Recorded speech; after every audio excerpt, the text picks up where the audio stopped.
Viete, čo je parazit? Už podľa názvu sa dá vyvodiť, že je to niečo, čo v našom tele nemá byť, čo sa na nás priživuje a spôsobuje problémy. Dokonca aj smrť. Podľa štatistík vraj až 95% ľudí nejakého parazita v tele má. Dopočuli sme sa o prístroji, ktorý údajne dokáže v našom tele parazity, ale aj baktérie či vírusy vystopovať. No a naša kolegyňa sa rozhodla, že to vyskúša.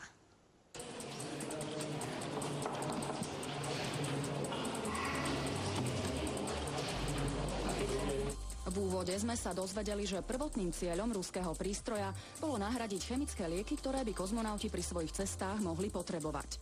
Princíp prístroja je založený na fakte, že každý orgán vysiela mozgu nízkofrekvenčné vlny. V prípade, že je orgán poškodený, vlny sú zmenené a mozog to spolu s prístrojom vyhodnotí ako poškodenie. Takto poučená som si sadla do kresla. Pán Pravda zadal do počítača moju výšku a vek a diagnostika mohla začať. Prosím vás založiť tieto sluchátka.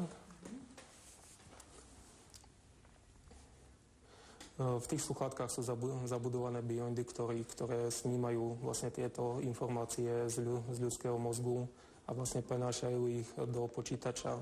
Tú informáciu, ktorú z vás zasníma, porovnáva na základe toho softvéru a vyhodnocuje, čo v tom organizme sa deje, ku čomu tam došlo alebo čo sa v ňom nachádza. V počítači sú totiž uložené príslušné schémy rôznych ochorení v rôznych štádiách. No, teraz počítač si skenuje že ten ľudský organizmus. Tieto obrázky, ktoré zobrazuje, nie je to prierez vašou hlavou. Je to neinvazívna metóda, nefunguje na systéme rentgenového žiarenia, neškodí človeku. Tým symbólmi vyjadruje, že v akom stave sú tie tkanivá. Je tam stupnica od 1 do 6.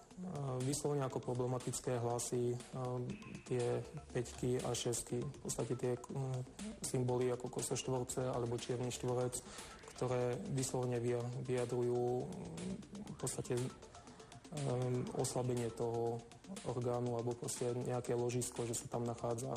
Tak so zatajným dýchom na to pozerám a s obavou, aby tam nenaskočila žiadna 5 a 6. Asi ako väčšina ľudí. Počas celého skenovania, čo je zhruba 30 minút, som v slúchadlách počula jemné pravidelné klepanie. Po skončení skenovania vlastne si prejdeme tie jednotlivé orgány a viem sa pozrieť, že ku akým zmenám tam došlo, čo sa tam nachádza, alebo prečo tam dáva to oslabenie. Tam mám nejaké čierne miesta, Pane Bože. Tam dole na tomto prste. Sú to tepny pravej ruky. Aha.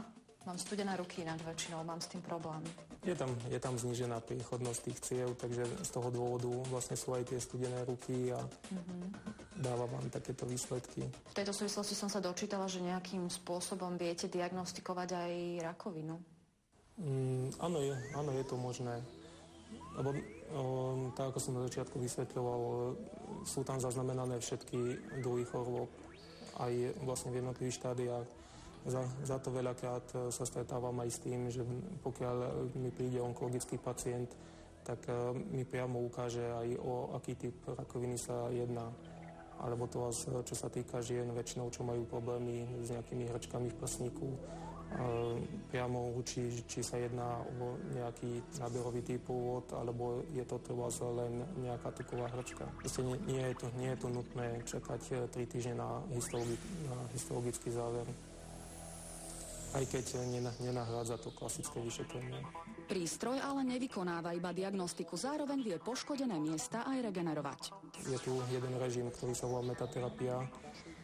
Je to režim, kedy ja vysielam tieto nízkofrekvenčné vlny do ľudského organizmu a nútim telo urobiť si poriadok vlastne v tých poškodených miestach, pozbudiť tie orgány k regenerácii, po prípade, čo sa týka cievneho systému, laicky povedané, uvoľniť ten cievny systém, spriechodniť ho.